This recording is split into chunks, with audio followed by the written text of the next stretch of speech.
10 class के बच्चों के लिए द्विघात समीकरण का जो पाठ है पढ़ाने जा रहा हूँ। तो ये मैं बिहार बोर्ड के दृष्टि से नहीं पढ़ा रहा हूँ कि सिलेबस के दृष्टि से, मैं ये कंपटीशन के दृष्टि से पढ़ा रहा हूँ कि ये जो लेवल है क्वाड्रेटिक इक्वेशन का जो मैं पढ़ाऊँगा, ये हर एक एग्ज़ाम में, कोई भी लेवल का एग्ज़ाम हो, अगर क्वाड्रेटिक इक्वेशन से क्वेश्चन आते हैं तो आज मैं जो बताऊँगा, पहले आज फार्मूला बता देता हूँ, इसके बाद अगले वीडियो में मैं ज़रूर बताऊँगा। द्विघात समीकरण जो है इसका मूल रूप जो होता है वो होता है ax² plus bx plus c equal to 0। अगर इतना हम साइलेंट कर दें, बराबर 0 हटा दें, तो ये द्विघात बहुपद कहलाएगा। और इसमें बराबर हम 0 दे दें तो अब ये द्विघात समीकरण हो गया। a जो है x² का कोफिशिएंट है, गुणक है, b जो है x का कोफिशिएंट है और c कांस्टेंट है, अचर पद है। ए बी सी हो गया। उसके बाद हम डी निकालते हैं। डी बराबर होता है b² माइनस 4ac, एक फॉर्मूला है डी। डी को हम कहते हैं विवेचक या विविक्तकर, अंग्रेजी में डिस्क्रिमिनांट। डी को विवेचक या विविक्तकर कहते हैं, इंग्लिश में डिस्क्रिमिनांट कहते हैं। तो d बराबर होता है b² माइनस 4ac। डी निकालते हैं तो डी निकालने से हमको पता चल जाता है कि इसका मूल क्या होगा, द्विघात समीकरण का मूल क्या होगा। जब हम डी निकालते हैं, डी का मान 0 से बड़ा होता है। 0 से बड़ा का मतलब धनात्मक संख्या कोई भी आती है तो उसका मूल वास्तविक और असमान होता है। जब डी निकालते हैं, डी का मान 0 आ जाता है तो वह मूल वास्तविक और समान होता है। मतलब कि d बराबर 0 आता है, x का मान यदि 2 आया तो फिर दूसरा मान भी 2 ही आएगा। समान का मतलब हुआ बराबर। जब d का मान 0 से छोटा होगा तो मूल वास्तविक नहीं होगा, इसका हल भी नहीं होगा। मतलब d का मान 0 से छोटा मतलब अगर कोई d निकालते हैं, अगर उसका मान माइनस में आ गया, -1 2 3 4 5 कुछ भी निगेटिव संख्या आ गया तो उसका मूल वास्तविक नहीं होगा, इसका हल भी नहीं होगा। तो 10 क्लास में हमको 2 ही कंडीशन में पढ़ना होता है। जब d का मान बड़ा होता है तो x निकालते हैं, या d का मान जब 0 से छोटा 0 होता है d का मान तो ही निकालते हैं। जैसे ही d का मान 0 से छोटा आता है, अर्थात d का मान माइनस में आ जाता है, तो हम लिख देते हैं कि मूल वास्तविक नहीं है, इसका हल नहीं होगा। लेकिन तीसरा कंडीशन जो है, जब मूल वास्तविक नहीं होता है, इसका हल नहीं होता है, इसको 11th में पढ़ना है, मतलब इंटर में पढ़ना है कि जब d का मान माइनस में आएगा तो उसका हल कैसे करेंगे, कॉम्प्लेक्स नंबर में पढ़ना है। तो अगर d हम निकाल लेते हैं, उसके बाद x निकालने का फॉर्मूला है -b प्लस माइनस √d/2a। ये हो गया x निकालने का फॉर्मूला। द्विघात समीकरण के दो मूल होते हैं, अल्फा और बीटा। तो इसमें जो प्लस माइनस लगा है तो प्लस वाला अल्फा का मान होता है और माइनस वाला बीटा का मान होता है। उसके बाद आता है अल्फा प्लस बीटा, माने मूलों का योगफल, सम ऑफ रूट्स। मूलों का योगफल बराबर -b/a, यानी कि अल्फा प्लस बीटा दोनों को मान जो है ये वाला और ये वाला जोड़ देंगे तो अल्फा -b/a आ जाएगा। अल्फा इंटू बीटा बराबर c/e, ये फार्मूला हो गया। उसके बाद आता है द्विघात समीकरण। तो द्विघात समीकरण का फार्मूला होता है x² minus alpha plus beta into x plus alpha into beta बराबर 0। ये द्विघात समीकरण निकालने का फॉर्मूला है। उसके बाद गुणनखंड, यदि हमको मूल ज्ञात है, अल्फा और बीटा ज्ञात है, तो गुणनखंड निकालने का फॉर्मूला है a into x minus alpha into x minus beta बराबर 0। इस प्रकार द्विघात समीकरण में जो फॉर्मूला है ये इतना ही फॉर्मूला है।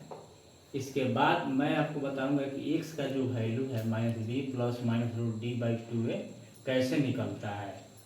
बाकी फार्मूला अल्फा प्लस बीटा बराबर -b/a आप हल कर सकते हैं, अल्फा और बीटा का मान भर करके, और अल्फा इंटू बीटा, अल्फा और बीटा में गुणा करेंगे तो c/a भी आ जाएगा। लेकिन x का मान -b प्लस -√d/2a कैसे आता है ये मैं आपको आज बताऊंगा।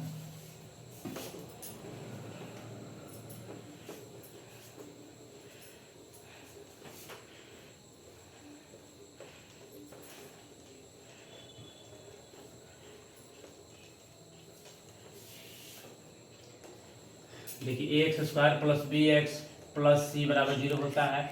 एक्स को अलग कर लेंगे, x square plus B x बराबर माइनस सी।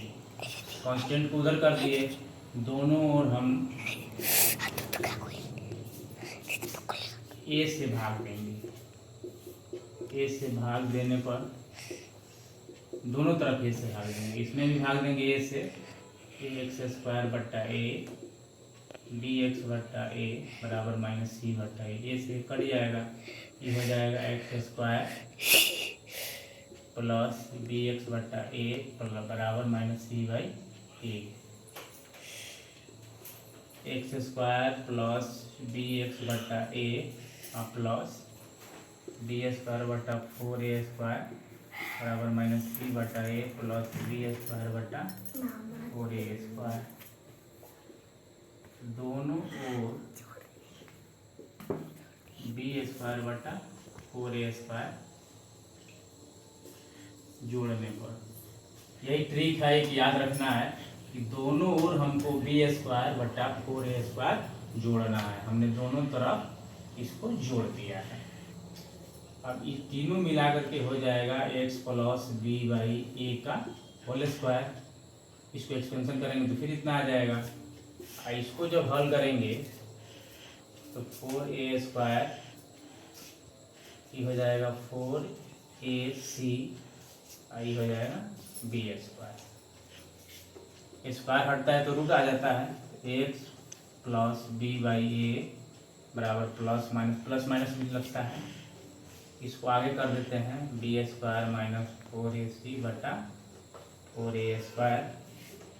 अभी प्लस से उधर जाएगा तो माइनस हो जाएगा, एक्स बराबर माइनस बी बटा ए प्लस माइनस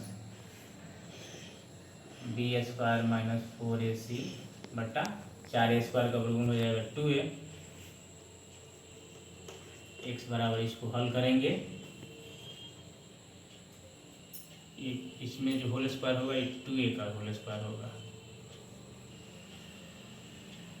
2a का होल स्क्वायर होगा। अब 2a कैल्शियम 2a हो जाएगा minus b plus minus root b square minus 4ac। X का वैल्यू जो फार्मूला होता है एक्स बराबर इतना होगा, ऐसे एक रूट करना है। अब आपको एक चीज़ और बताएंगे कि X square plus B X plus C बराबर 0 हो, वैसे इस अगर ऐसा फार्मूला है एक्स स्क्वायर माइनस 2 बराबर 0, इसमें ए बी सी का मान कैसे पहचानेंगे? एक्स स्क्वायर जो होता है वो ए का गुणांक होता है, इसमें ए का मान हो जाएगा ए, क्योंकि एक्स स्क्वायर है इसीलिए ए का मान है। एक्स रहेगा तो बी का वैल्यू उसमें होगा, तो एक्स पद नहीं है इसमें एक्स वाला, इसलिए बी का मान 0 हो जाएगा। और जो कांस्टेंट रहता है बिना एक्स वाई वाला वो सी का मान हो जाता है -2। पहचान गए? ए बी सी का मान पहचानना बहुत ही ज़रूरी होता है। अगर 5x square plus 6x plus 7 = 0 है तो इसमें आप आसानी से पहचान सकते हैं ए बराबर 5, बी बराबर 6, सी बराबर 7। लेकिन कभी कभी इस रूप में रहता है जिसमें एक्स का गुणक नहीं रहता है, तो समझ जाते हैं कि उसका वैल्यू 0 होगा। तो आज सबसे इम्पोर्टेंट चीज़ मैंने ये बताया कि द्विघात समीकरण में जो एक्स का मान होता है -b plus minus root minus B square minus 4ac बटा 2a, ये कैसे प्रूफ होता है ये आज मैंने प्रूफ करके बताया। तो आप लोग ज़रूर अपने से घर पे ज़रूर एक बार इसको प्रूफ कीजिएगा, ये बहुत ही इम्पोर्टेंट है, आगे क्लास में मिलता है प्रूफ करने के लिए। तो